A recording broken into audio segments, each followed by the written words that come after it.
অনেক দিন ধরে ভিডিও আসছে না বলে হয়তো ভাবছেন যে নতুন ভিডিও কেন আসছে না। আসলে আমি আপনাদের সঙ্গে সব কিছুই তুলে ধরি। তো বাড়ির ছোটোখাটো যে সমস্ত পুজো পার্বণগুলো আমাদের হয় সেগুলোও আপনাদের সামনে তুলে ধরি। তো সেরকমই একটা বিশেষ দিন আজকে। দেখতেই পাচ্ছেন স্নান টান করে একদম রেডি শেডি হয়ে গেছি। বিশেষ দিনটা হলো কি, রান্নারও কিন্তু পুজো হয়।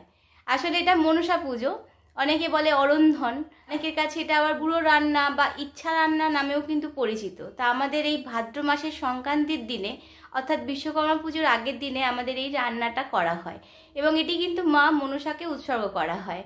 তো এই পুজোটা সমস্ত রকমের রান্না করে ঠাকুরকে নিবেদন করা হয় এবং বিশ্বকর্মা পুজোর দিনকে সেটা কিন্তু খাওয়া হয়, মানে ঠান্ডা রান্নাটা খাওয়া হয়। আমরা কিন্তু গরম সেদিনকে খেতে পারি না। তো বিশ্বকর্মা পুজো তো এসে গেছে, বুঝতেই তো পারছেন একটু ব্যস্তই ছিলাম। প্রতি বছরই ব্যস্ত থাকি, এই সময়টা এর জন্য ভিডিওটা করে ওঠা হয় না।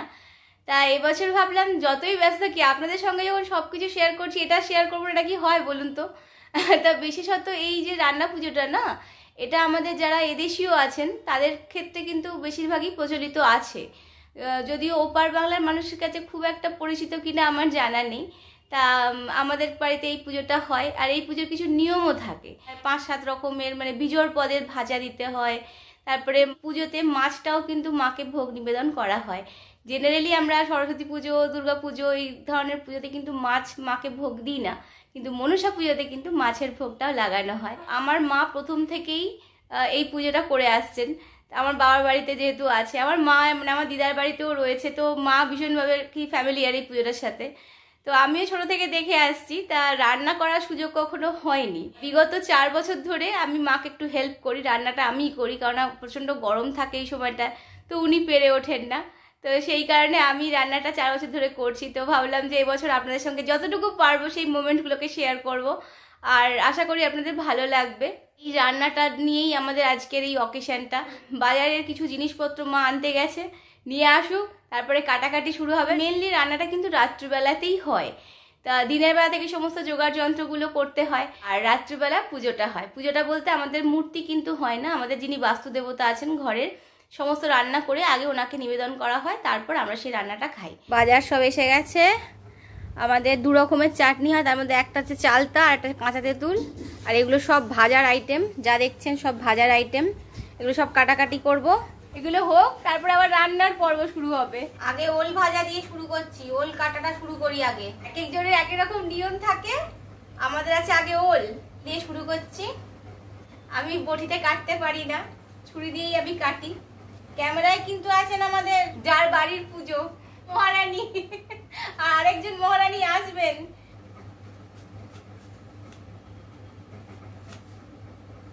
ট্রাভেল ব্লগ করি বলে ভাববেন না যে রান্না বান্না একদম পারি না, কাজ চালানোর মতো চলে যায়, তবে কুকিং চ্যানেল খোলার মতো কোনো ইচ্ছা নেই আমার। এই হলো এই যে কুমড়ো ভাজা।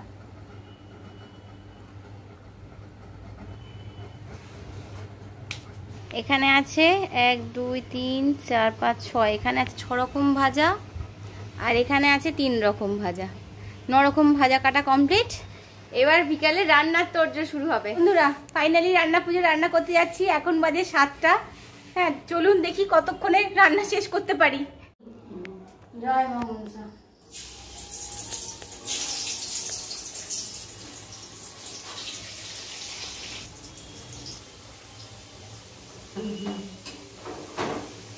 ঢেঁড়স ভাজি, আর এদিকে আপনার চালতার চাটনি হচ্ছে। আর ঢেঁড়সটা ভাজা হয়ে গেলে বাকি আছে নারকোল ভাজাটা। আর এই চালটা এখন ফুটছে, চাটনিটা এরপরে করবো, তারপর কাঁচা তেঁতুলের টকটা করবো। কাঁচা তেঁতুল সেদ্ধ হয়ে গেছে, খোলায় নারকোল ভাজা আজকের মতো লাস্ট চাপিয়ে দিয়েছি। আমার মায়ের এটা খুব স্পেশাল একটা রান্না, পছন্দ করে অ্যাকচুয়ালি। চালতার চাটনি রেডি, এবার চুনো মাছের টকটা হবে। ছোটো মাছ সব ভাজা হয়ে গেছে, তেঁতুলের টকও গোলা হয়ে গেছে খোলাতে। এবার এই চাটনিটা হবে, তারপর হবে সর্ষে ইলিশ। এটা ফুটে উঠলে তবে মাছগুলো দেবো। এই মাছ দিয়ে দিলাম, একটু ঘন হয়ে ফুটে গেলেই এটা নামিয়ে দেবো। এটা কিন্তু আমাদের বাড়ির স্পেশালিটি, এটা দিতেই হবে, আমাদের নিয়ম। এই সর্ষে ইলিশ লাস্ট ফিনিশিং চলছে। সন্ধ্যে 7টায় শুরু করেছিলাম, এখন 11:30। সব রান্না কমপ্লিট। এই হলো সব আমাদের রান্না।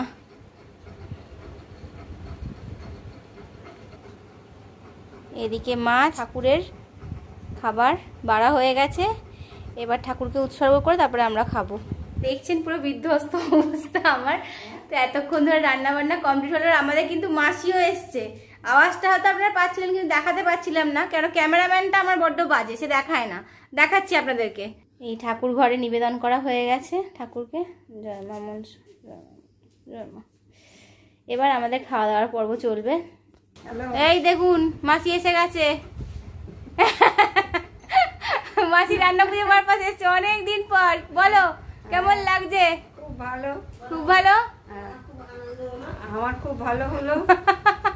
আর মাসির কালকে একাদশী বলে ওই জন্য মাসির জন্য লুচিটা করা হয়েছে। এই হলো আমাদের ছোটখাটো আয়োজন। তো আমরা সবাই দেখছেন ভীষণ বিধ্বস্ত, আনন্দে তো আছি, খুব মজাও হলো সন্ধ্যা থেকে। আর সত্যি কথা বলতে আমরা খুবই বিধ্বস্ত হয়ে পড়েছি। তিনজনই আনন্দ খুব। ওই দেখ আমার আনন্দ, এই আনন্দ কোনো দিনে আর এ হবে না, ভাগ হবে না। এই আনন্দের ভাগ দেওয়া যাবে না, কারুকে ভাগ দেওয়া যাবে না, আমরা তিনজনে। দেখছেন তো কত খুশি। তো এই হলো আমাদের ছোটখাটো আয়োজন। কেমন লাগছে আপনারা জানাতে পারেন। কে কোথা থেকে দেখছেন আমার ভিডিও সেটাও জানাবেন। আমাদের তো আনন্দ হচ্ছেই, এরপর আগমন বার্তা শুরু হয়ে যাচ্ছে। তো আমাদের কাছে এটাই দিয়েই শুরু হচ্ছে। আর কিছু বললাম না, আবার নতুন ভিডিও নিয়ে খুব তাড়াতাড়ি আসবো, ততক্ষণ ওয়েট করুন। টাটা।